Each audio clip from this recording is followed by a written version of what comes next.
Hello students, welcome to EduCraft Academy. In the last class we studied about transportation of food and minerals in plant and we had studied till xylem. Today we'll start from phloem, but before that we'll once revise what we studied in last class.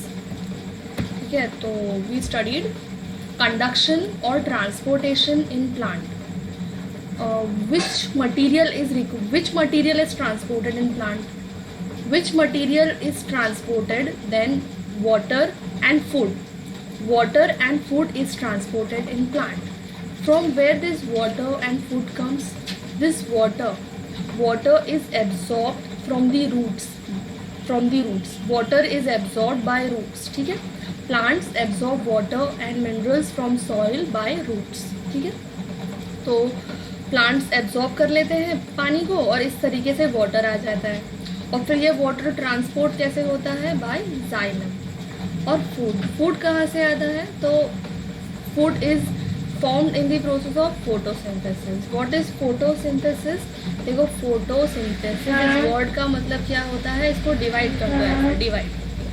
तो photo means light and synthesis it means building up और formation. ठीक है, तो photosynthesis का मतलब इसमें क्या हो रहा है कि फूड प्रिपरेशन हो रहा है, फूड फॉर्म हो रहा है in the presence of light.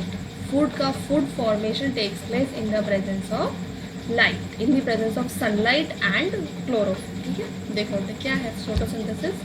Photosynthesis is the process by which green plants manufacture carbohydrate from atmospheric carbon dioxide and water in the presence of sunlight. ठीक है, ये समझ में आ गया हमें. वाटर एंड फूड ट्रांसपोर्ट होने हैं. तो ये वाटर और फूड का कुछ इम्पोर्टेंस भी होगा, रिक्वायरमेंट भी होगी, राइट.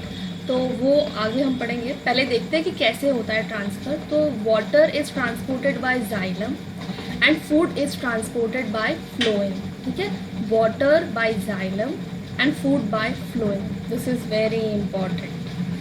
चलो, now vascular system. What is vascular system? It includes xylem and phloem. Vascular system includes xylem and phloem. इनका काम क्या होता है? तो they transport water and food.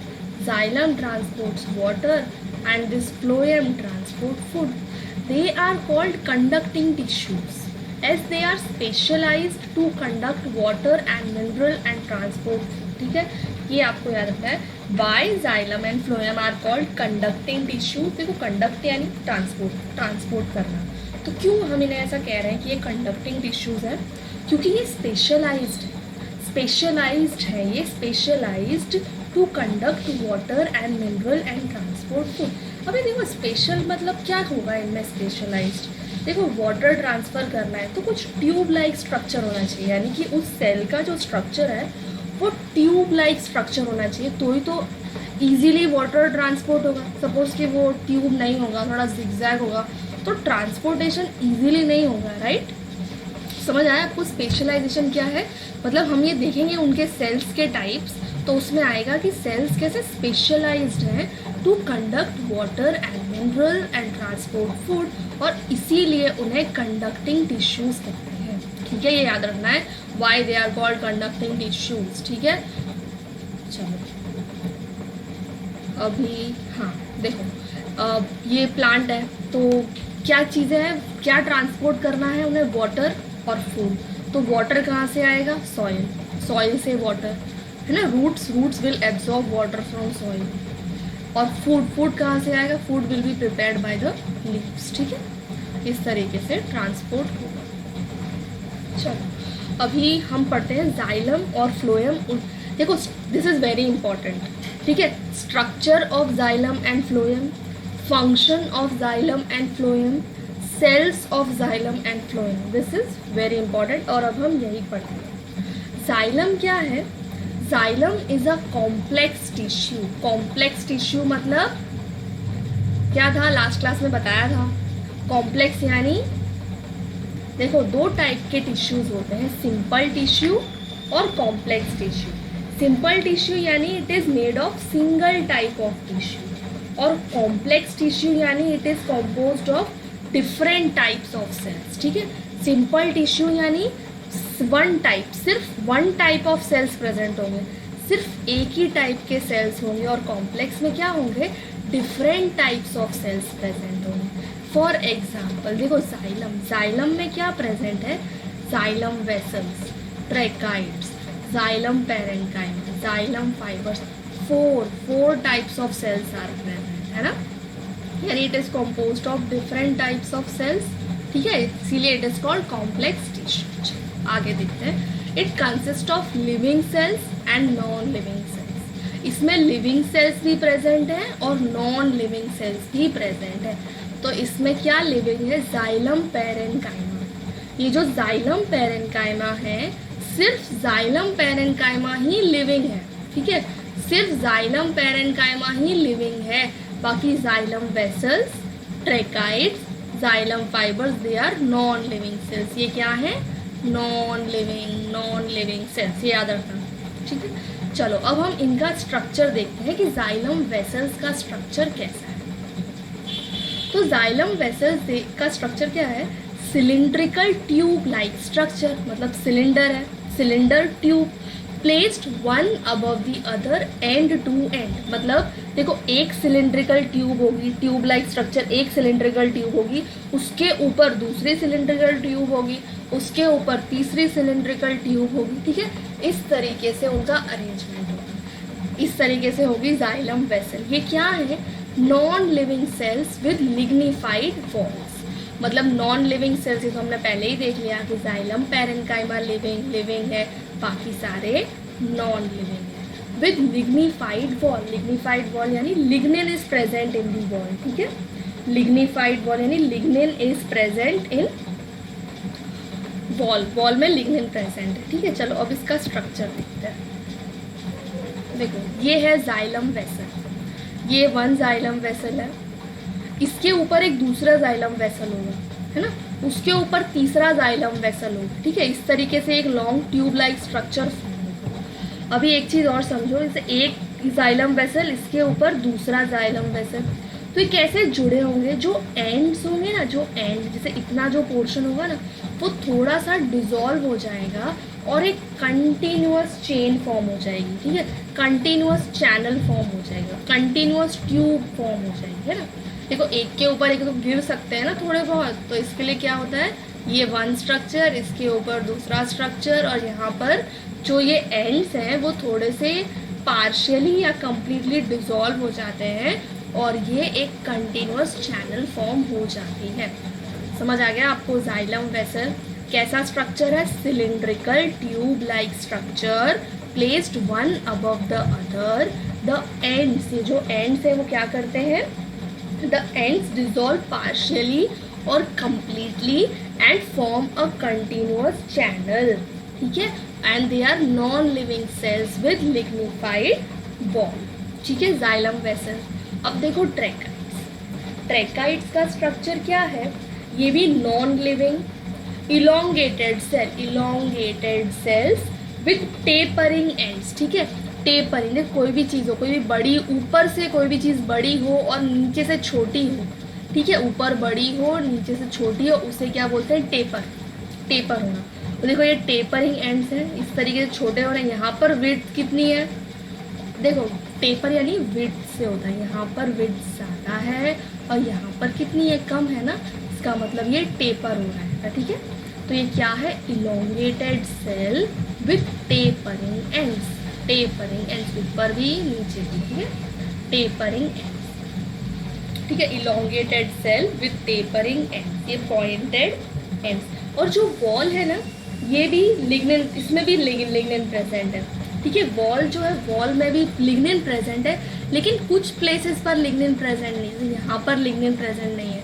तो देखो जो वॉल है ना, पूरी की पूरी वॉल में लिग्निन प्रेजेंट है, लेकिन कुछ प्लेसेस, कुछ ये सर्कुलर स्पॉट्स हैं, यहाँ पर लिग्निन प्रेजेंट नहीं है और इन्हें कहते हैं पिट्स, ठीक है। जिन स्पॉट्स पर लिग्निन प्रेजेंट नहीं है उन्हें कहते हैं पिट्स, ठीक है, ये याद रखना, वाट आर पिट्स, जहाँ पर लिग्निन प्रेजेंट नहीं है दैट इज कॉल्ड पिट, ठीक है। जाइलम वेसल्स हो गया, ट्रैकाइड्स हो गया। अब आते हैं xylem parenchyma. Xylem parenchyma living cell है and it performs the function of storage of starch and other material. ठीक है, it performs the function of storage of starch and other material. Xylem fibres, देखो fibres का function क्या होता है? Support, mechanical support. आगे phloem fibres आएंगे. Phloem fibres का भी same function, to provide mechanical support. ये याद रखना, फाइबर्स प्रोवाइड मैकेनिकल सपोर्ट. चलो, जाइलम फाइबर्स वो क्या है? They are non living thick walled cells and they provide mechanical support to cell. ठीक है, mechanical support to cell. Function, conducts water and mineral to different parts of plant. Conducts water and mineral to different parts of plant. Thick walled cells provide mechanical support. Thick walled cells किसकी है? Tracheids and xylem fibers. They have thick walled cells and they provide support. They provide mechanical support. Xylem parenchyma, it stores water, mineral and carbohydrates. Xylem parenchyma stores water, mineral and carbohydrates. ठीक है, चलो यहाँ पर हमारा xylem complete हुआ. अब phloem is made of mostly living sales. ठीक है, इसमें भी living cells, non living sales दोनों प्रेजेंट है. ठीक है, इसमें भी लिविंग एंड नॉन लिविंग दोनों सेल्स प्रेजेंट है. मोस्टली लिविंग सेल का मतलब है कि लिविंग सेल्स ज़्यादा प्रेजेंट है. ठीक है, it consist of 4 types of cells. देखो 4 टाइप्स, इसका मतलब फ्लोएम भी क्या हो गया? Complex tissue.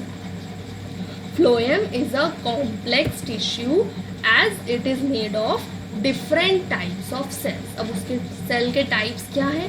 सीव tubes, companion cells, phloem parenchyma and phloem fibres. ठीक है, देखो मोस्टली लिविंग सेल्स, यानी लिविंग सेल्स क्या हैं? Sieve tubes are living, companion cells are living, phloem parenchyma is living. Only this phloem fibers are dead cells. Only phloem fibers are dead cells. ठीक है, phloem is also called as bast.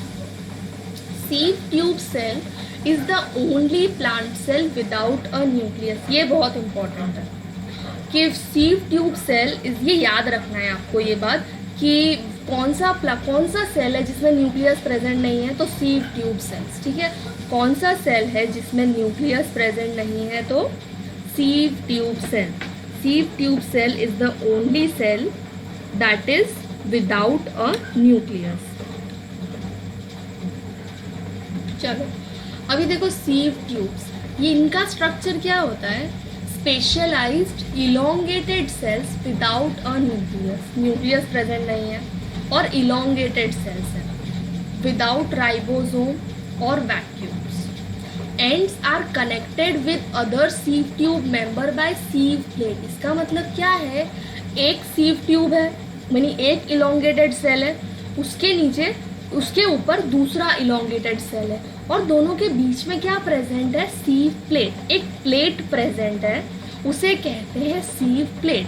अभी सीव का मतलब क्या होता है? Pores, यानी कि उस प्लेट में क्या प्रेजेंट है? पोर्स प्रेजेंट है. अभी बताओ पोर्स की क्या ज़रूरत थी? तो फ्लोएम का फंक्शन क्या है? Transport food materials. अगर पोर्स प्रेजेंट होंगे तो ट्रांसपोर्ट इजीली होगा ना. पोर्स क्या करेंगे? दे will help in transport of food material. ठीक है, चलो अब इसका डायग्राम देखते हैं. देखो सीव ट्यूब, ये क्या है? इलोंगेटेड स्ट्रक्चर है. देखो इलोंगेटेड सिलिंड्रिकल स्ट्रक्चर है ये, है ना. और ये वन सीव ट्यूब है, ये दूसरा सीव ट्यूब है. इनके दोनों कनेक्टेड किस तरीके से है? By sieve plate. ये सीव प्लेट में पोर्स प्रेजेंट है और ये पोर्स का काम क्या है? इन्हें क्या बोलते हैं? ये जो पोर्स है इन्हें बोलते हैं सीव एरियाज. और ये किस में हेल्प करेंगे? कंडक्शन ऑफ फूड मटेरियल में हेल्प करेंगे, है ना. They will help in conduction of food material. ठीक है, चलो ये समझ आ गया. Sieve tubes, elongated tube like structures, connected कैसे हैं? Sieve plate. और जो पोर्स है इन्हें बोलते हैं sieve areas. Sieve tube cells are the only cells in the plants, only plant cell that is without a nucleus. ठीक है, चलो अब देखो इसके जो एडजेसेंट सेल्स है ना, these are companion cells. Adjacent यानी बाजू वाले, है ना, एडजेसेंट यानी बाजू वाले। तो ये जो सेल्स है जो इसे सराउंड कर रहे हैं सीव ट्यूब को, this is companion cell. This cell is companion cell, this is companion cell, this is companion cell. And companion cells contain nucleus, तो न्यूक्लियस, कंपेनियन सेल्स में न्यूक्लियस प्रेजेंट है, ठीक है। तो ये सीव ट्यूब्स हैं, they are always associated with companion cells. Sieve tubes are always associated with companion cells and companion cells help the sieve tubes in conduction of food material. Companion cells they help the sieve tube in conduction of food material. ठीक है, चलो अब detail में देखते हैं ये companion cell क्या है। Companion cell, sieve cells are always adjacent to companion cells, हमेशा adjacent ही होते हैं, that contain nucleus. Companion cells contain nucleus.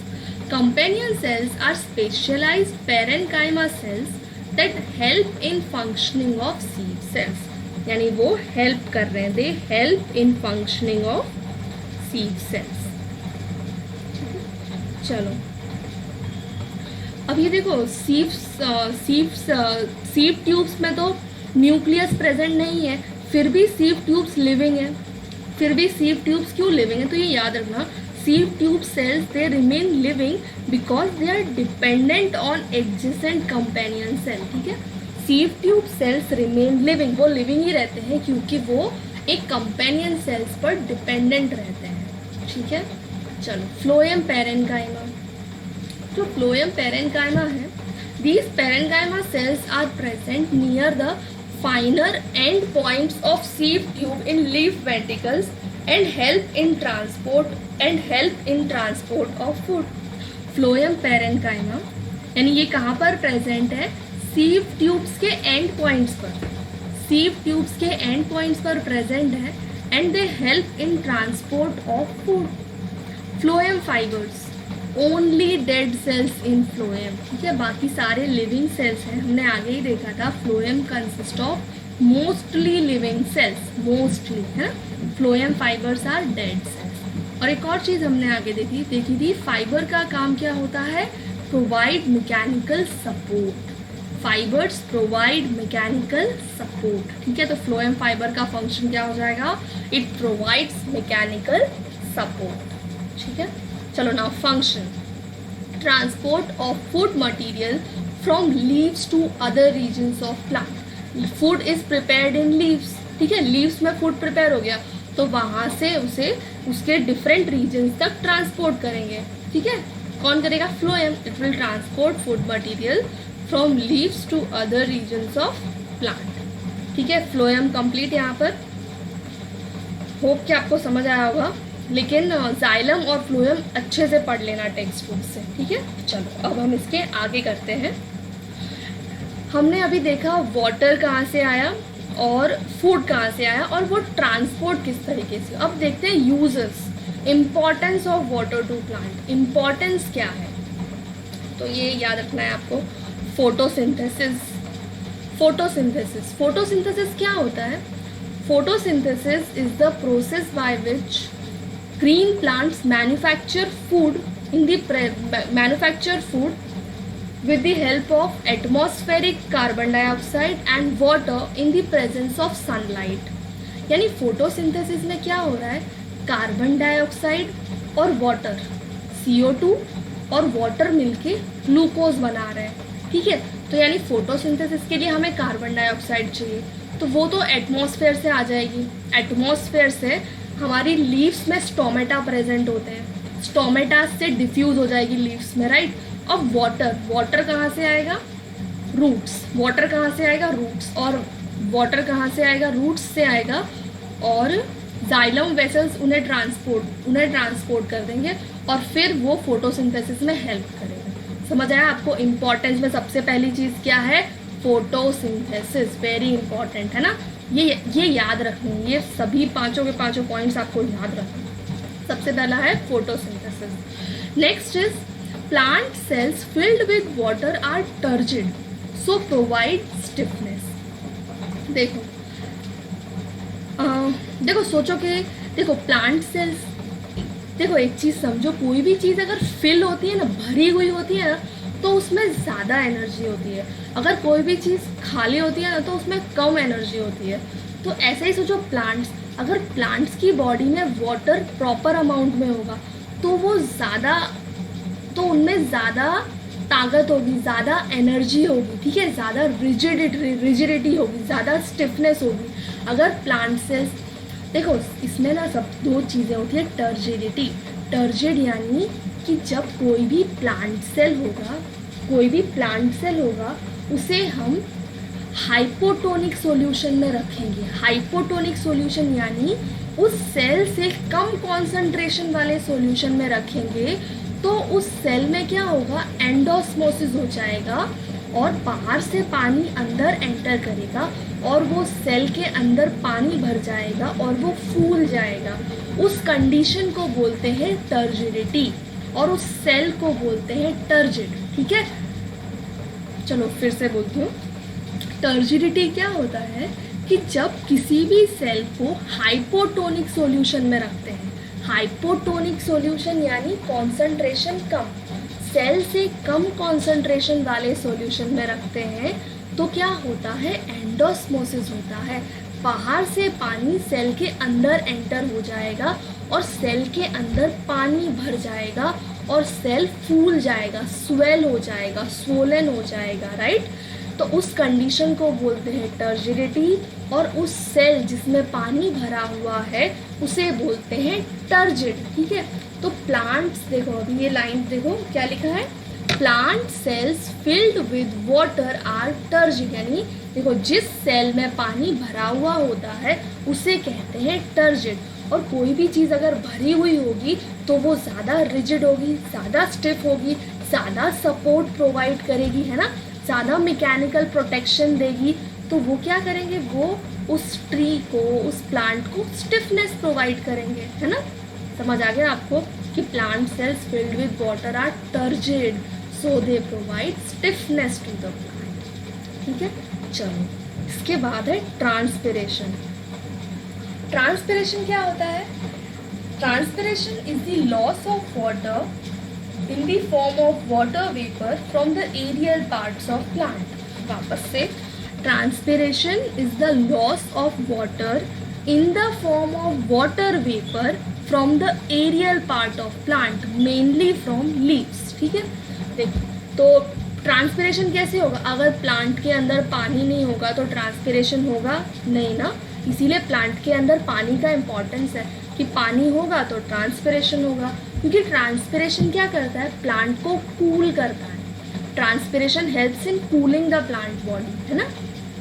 तो ये हो गया, ट्रांसपिरेशन में हेल्प करेगा। Next is transportation, transporting food from leaves to all part of plant, ठीक है। फूड ट्रांसपोर्ट में भी हेल्प करेगा, water will help in transporting food. Minerals are required by plant for synthesis of enzymes and compound।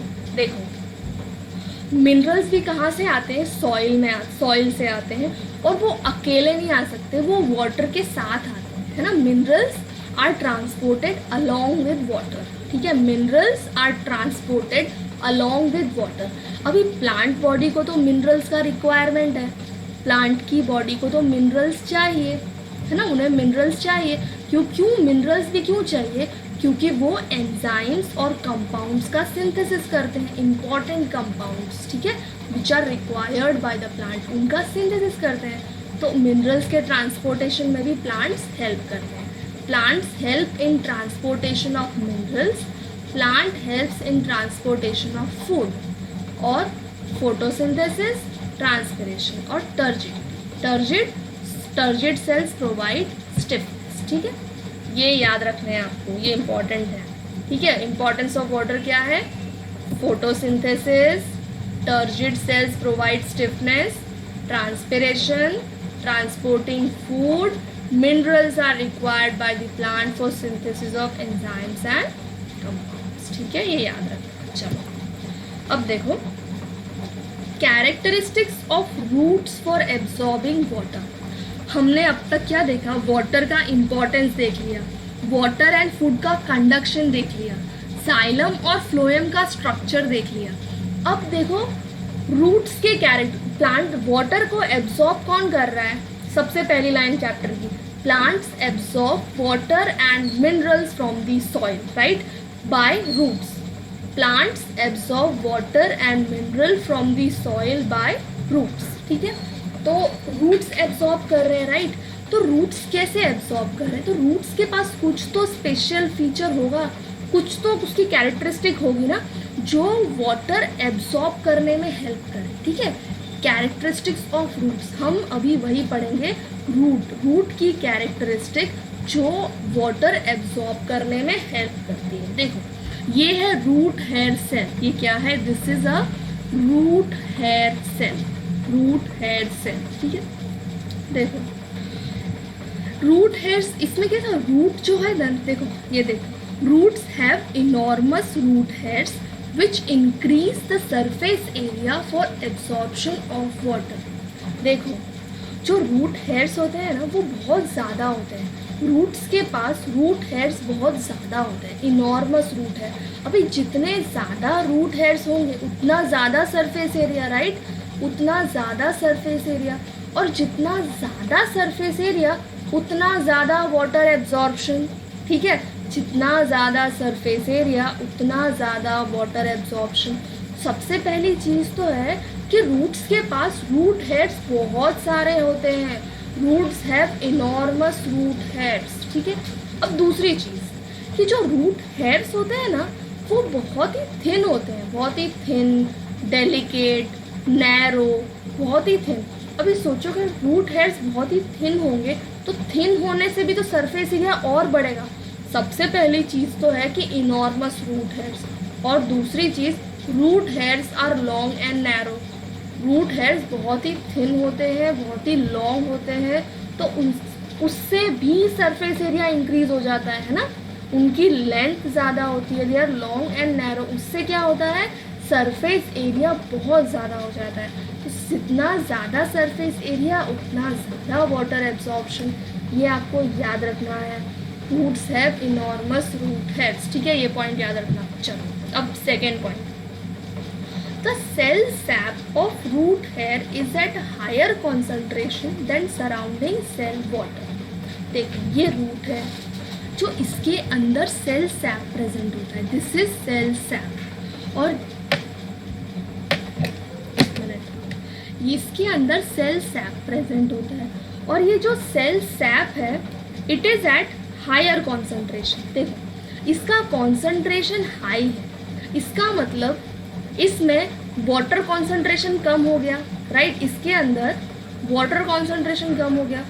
अगर ये higher concentration, इसके अंदर cell SAP में हायर कॉन्सेंट्रेशन ऑफ सोल्यूट्स है, इसका मतलब बाहर लोअर कॉन्सेंट्रेशन ऑफ सोल्यूट्स है, यानी कि वाटर बाहर ज़्यादा है और वाटर का कॉन्सेंट्रेशन अंदर सेल के अंदर कम है। तो इससे क्या होगा, ऑस्मोसिस हो जाएगा, ठीक है। ऑस्मोसिस में क्या होता है, osmosis is the movement of water molecules. देखो ऑस्मोसिस में सिर्फ वाटर मॉलिक्यूल्स की मूवमेंट होती है। Osmosis is the movement of water molecules from a region of their higher concentration to a region of their lower concentration, ठीक है। यानी water molecules कहाँ ज़्यादा है, बाहर, और वाटर मॉलिक्यूल्स कम कहाँ है, अंदर। तो वाटर की मूवमेंट कहाँ होगी, अंदर, राइट। इसका मतलब ये जो सॉइल से सारा पानी जो है वो ये रूट हेयर्स एब्जॉर्ब कर लेंगे, राइट। और ये एब्जॉर्ब कैसे करेंगे, ऑस्मोसिस, बाय ऑस्मोसिस। और ऑस्मोसिस क्यों पॉसिबल है, क्योंकि cell sap of root hair is at higher concentration than surrounding cell water, ठीक है। चलो third is cell wall of root hair is thin and freely permeable. Roots हैं, they have cell wall, ठीक है, और ये जो सेल वॉल जो है it is thin and freely permeable. Freely permeable मतलब it permits the movement of molecules inside and outside the cell, यानी वो वाटर मॉलिक्यूल्स की मूवमेंट को रोकता नहीं है, वो उन्हें फ्रीली आने देता है, राइट। इसीलिए cell wall is thin and freely permeable. ये आपको याद रखना है, ये 3 पॉइंट्स आपको याद रखने। हम यहाँ पर ख़त्म करते हैं, एक बार फटाफट से इम्पॉर्टेंट चीज़ें देख लेते हैं। ठीक है, ये समझ आ गए कैरेक्टरिस्टिक्स ऑफ फ्रूट। सबसे पहली तो क्या है, enormous root hairs, enormous root hairs which increase the surface area for absorption of water. Second is cell sap, cell sap of root hairs is at higher concentration than surrounding cell water. Third is cell wall of root hairs is thin and freely permeable. ठीक है, अच्छा हमने कहाँ से देखा था, phloem से किया था आज। देखो फ्लोएम, फ्लोएम में क्या प्रेजेंट है, 4 cells, sieve tubes, companion cells, phloem parenchyma, phloem fibres. Structure देख लिया। Importance of water to plant, importance क्या है, they help in photosynthesis, plant cells filled with water are turgid, और कोई भी चीज़ अगर टर्जिड है तो it will provide rigidity, it will provide stiffness. Then transpiration, water helps in transporting food, water helps in transporting minerals which are required by the plant for synthesis of enzymes and compounds। ठीक है, characteristics of fruit hairs. चलिए इसके आगे हम next class में पढ़ेंगे। आपको तब तक इतना पूरा स्टडी करना है, ठीक है, आप टेक्स्ट बुक से ये पूरा रीड कर लेना। चलो, गुड बाय, टेक केयर।